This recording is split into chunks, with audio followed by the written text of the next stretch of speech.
Hey, good morning everyone, Trackman 44 here. Back down at my daughter's house, we're going to go ahead and put down some flooring in here. Now this is some really cool stuff. It's a Mohawk product. It claims that it's waterproof and splash proof, it has scratch protection, stain resistant, and has a lifetime limited warranty for residential use. So this is pretty much a quick snap together, so there's a few things to go around, but we're going to go ahead and start putting this down and see how the day progresses. Up against the wall on the flooring. This way. Okay, now, set it down. Gently. Well, it's time to haul more material in, so I've got the granddaughters busy at work. Now, the product we're going to be using today is I think I said it before, but it's a Mohawk product. But it has what they call a Uniclick, a patented Uniclick design as far as the micro groove design for attaching them together.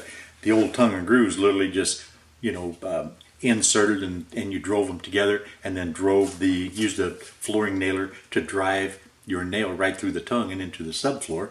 Well, this one here, this is just essentially a snap together product, just like many other manufacturers, but they all have to have their particular differences.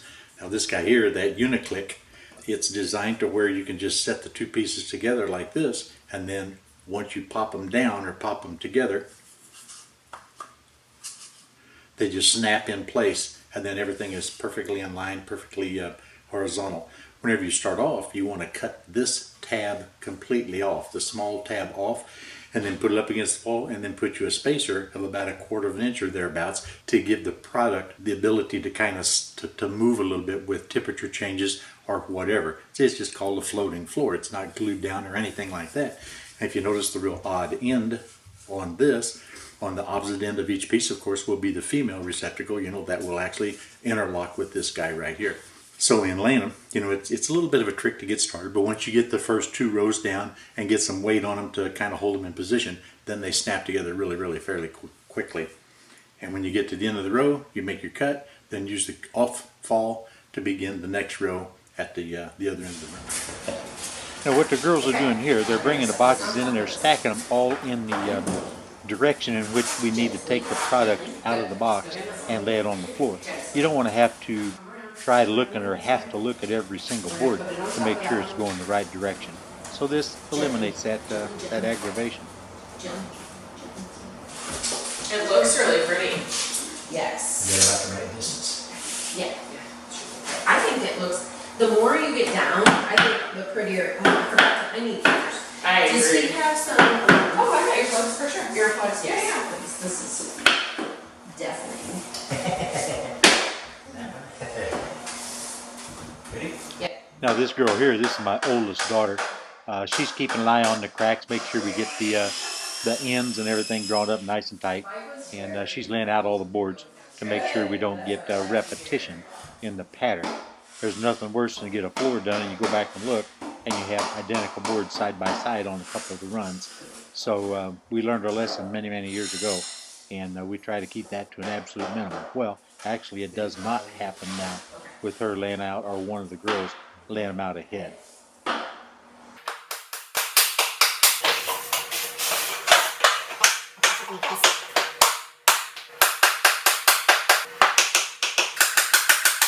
$15 7/8, so go 15 3/4. Coming along a little bit better now. Got my daughter in there cutting the next piece, to go down against the wall. Yeah, no, we kind of skipped forward a little bit. You see we've made quite a number of runs, but that's because it's just so time consuming. The video will be way too long. But at any rate, I kind of like to point out right here, we worked our way out of the closet.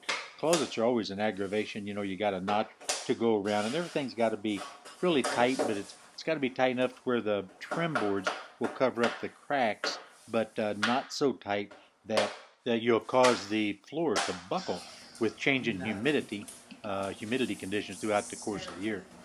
Now right here's a real good example of how you have to not follow the directions when it comes to installing a piece up close to the wall.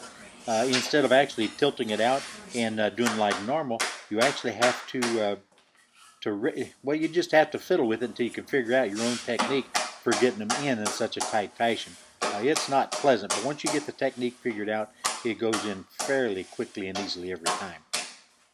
Now, I should have mentioned it whenever we came out the other side of the closet, but it's difficult inside those closets sometimes because you got to do your notching, and then working up against the wall too creates its own issues. And you have to get creative with that too. A lot of times you end up with a flat bar as a pry bar, and you have to just do what's necessary to get those components squeezed in together. This particular brand here was one of the best ones we've ever put down as far as working up tight against the wall with the flat bar, putting the pressure on it, and using that mallet, that non-marring mallet. We were able to slip those guys together so quickly. It was just absolutely amazing. It was almost easier than out in the middle of the floor.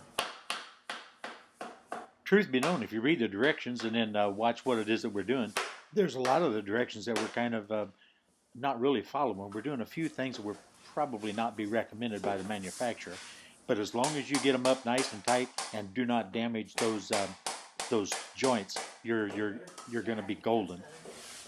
And it's getting so tight up here against the wall, we're going to shut down videotaping here because my heels are literally right up against the wall.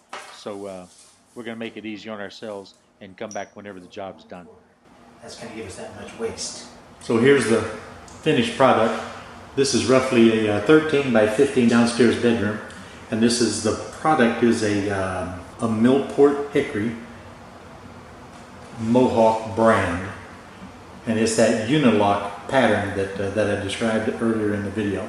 But we got the room completely done with the baseboards, and the only spot we lack is that little bit of trim right in between the two sets of bifold doors for the downstairs closets, and right at the hallway opening we've got to put a threshold to go between this hickory composite flooring and the vinyl flooring that's in the other portion of the basement. So there you have it, another DIY project by myself and my family. Hope you all enjoyed it. Didn't show you a lot of technical stuff about it, but very much technical to it. You know, as long as you can use a hammer, you know, and beat on stuff, you know, you can just about install this in an adequate manner. The main thing is having everything square, plumb, and the floor perfectly level. And it goes in really, really good and ends up being a real fine project. And we are tickled to death with it, especially my daughter, whose house it is, and of course her husband. So you know what? This is Trackman 44 and the rest of the family, and we're out of here, guys.